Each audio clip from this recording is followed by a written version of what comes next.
So you had obviously a huge majority up on last year, or up on the last election. So how does it feel? I think I couldn't really take it in, actually, exactly what the result was and exactly the figures. But it's a tremendous honour, and just a huge thank you to everybody in the constituency who voted for me. Obviously, as a Member of Parliament, I will work for everybody, regardless of who they voted for. But I'm enormously grateful to people for having put their trust in me again.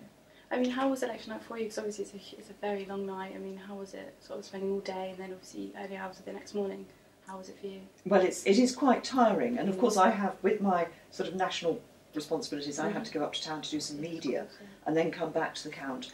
And it has to be said, the Royal Borough count does seem to take quite a long time. So waiting for the result is always quite difficult, because everybody's sort of just obviously the process they have to go through. In fact, then I didn't. My husband and I went back after the result. We went back home, but we sort of halfway home we sort of said, well, should we get some sleep or should we have something to eat? And we went to the butcher and got some sausages and bacon and had a fry-up.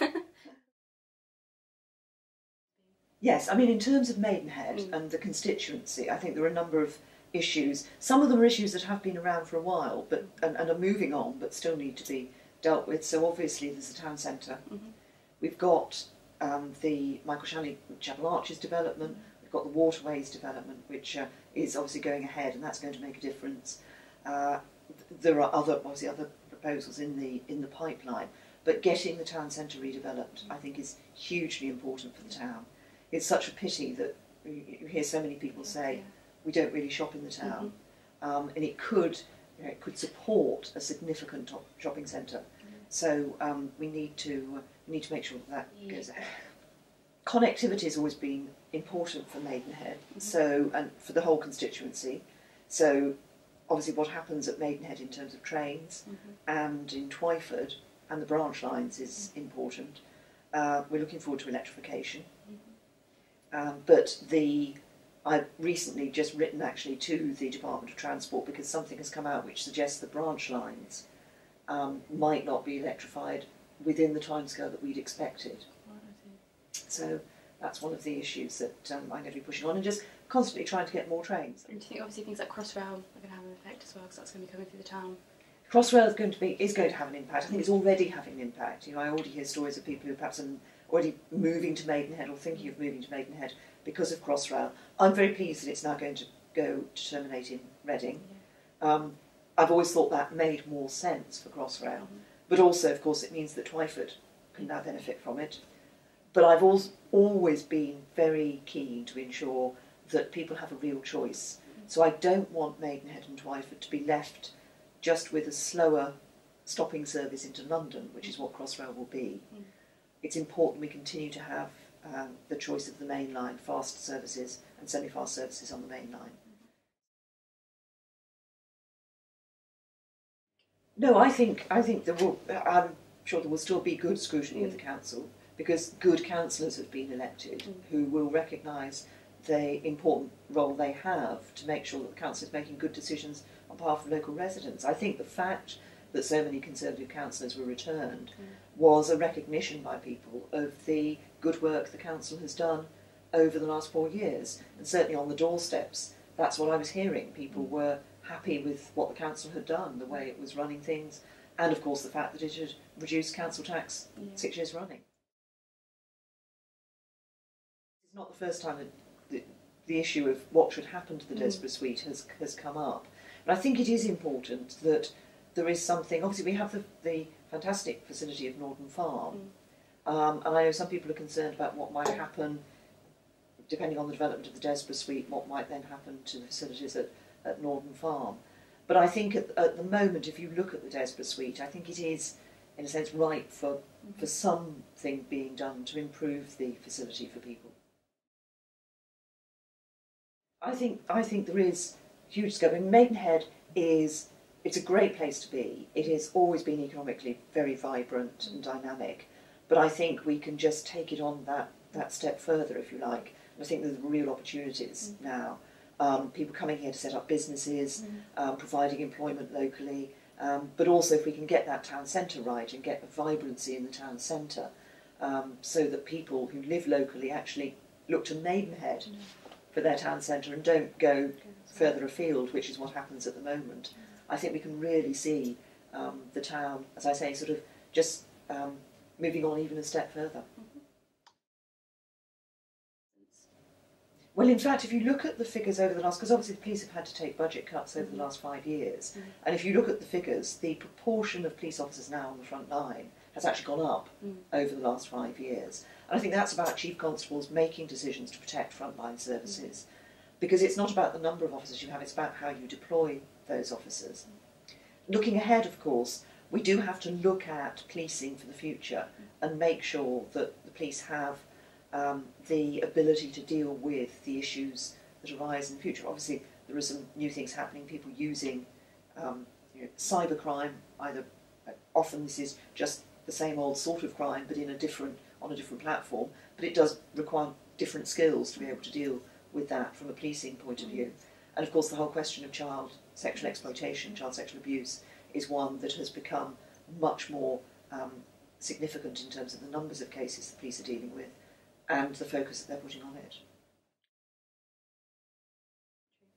Well, I think there's a number of things that we need to do. I mean, the immigration bill that we will bring forward later this year will have obviously a number of measures within it. Some of them will be particularly around making it harder for people to be here illegally.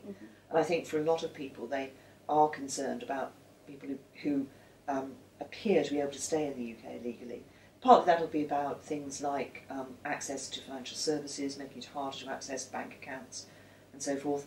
But then other issues like making it easier for the authorities to deport people. So we want to extend something which we put in the last Immigration Act, which was for foreign national offenders, we can deport them before they appeal. So if they have a right to appeal, they can appeal, but once they're out of the country, unless there are very, very particular circumstances, which there are some exceptions to that. But it was only possible to do that when we were in the coalition government for foreign national offenders. Now I want to extend that so that we will be able to deport people more quickly, and, as I say, that they have that right of appeal from outside of the country. So it's issues like that, which I think are only fair to people who've come here legally and are here legally. I've taken the view that for a Member of Parliament, I'm Home Secretary because I'm a Member of Parliament, and I'm a Member of Parliament because the people of this constituency have voted for me. And it's important always to remember that, this is what it's about. And that's why I do enjoy not just finding the time to go to events and visit schools and meet businesses and so forth in the locality, but also to just go and knock on doors and talk to people and find out what they're thinking.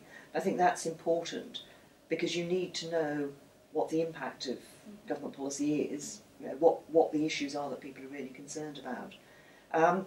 It's just a question of balancing the diary, having a very good diary secretary. Obviously my main home's in the constituency, so that's an advantage. Well, one of my great loves is cooking. So I have over 100 recipe books that I enjoy when I have time. Enjoy new recipes. My husband and I enjoy walking, so our holidays are normally walking holidays. Any particular about cooking that you like? I'm quite eclectic I'm quite into Italian cooking. I mean, we're fortunate we have some very good restaurants here in the area, in the constituency, and I've got a couple of the books that Caldesi and Bray have produced, for example. But I've also got obviously lots of other books as well. I have my eyes on just doing a good job as Home Secretary.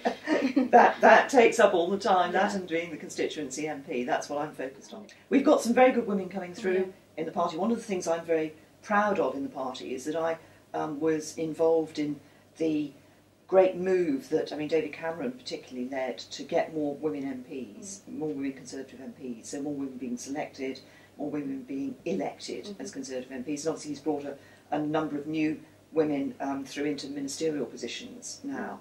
So I'm very pleased that the party is now has more women MPs, has a greater diversity Yeah. of MPs, more people from black and minority ethnic backgrounds as well as Conservative MPs, which is very good.